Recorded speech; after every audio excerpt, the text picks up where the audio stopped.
Pemirsa, sementara itu sebanyak 52 orang warga negara asing WNA asal Tiongkok yang bekerja di PLTU Celukan Bawang sampai saat ini belum bisa kembali bekerja. Mereka belum bisa kembali ke Bali pasca pemerintah memutuskan penghentian sementara penerbangan dari dan ke Tiongkok. Masih bekerja seperti biasa.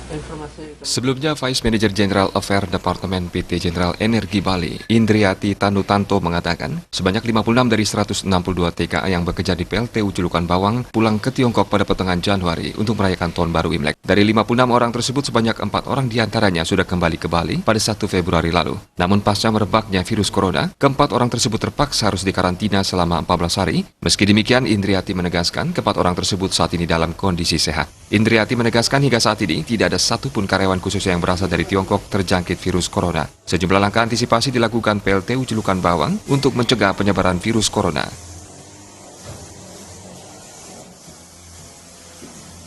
Kerjanya 162, yang pulang 56 orang, yang kembali 4 orang. Menurut kita selama dia masih oleh pemerintah Indonesia masih boleh masuk, mereka masuk. Dan mereka kan sudah di thermal scan dan kita sudah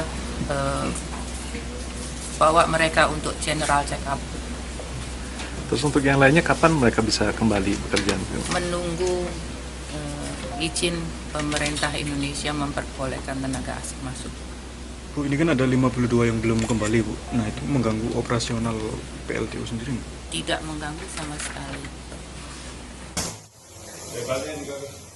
PLTU Celukan Bawang telah mengadakan tindakan antisipasi lainnya, seperti menghubungi Dinas Kesehatan Kabupaten Buleleng. Pihaknya juga telah meminta petunjuk prosedur penanggulangan penyebaran virus corona di dalam areal PLTU Celukan Bawang dan sekitar desa Celukan Bawang. Mulai dari sosialisasi virus hingga kegiatan sanitasi semua gedung termasuk asrama karyawan. Masker dan hand sanitizer juga disediakan di beberapa titik yang sudah ditentukan. Indra Wijaya, Bali TV.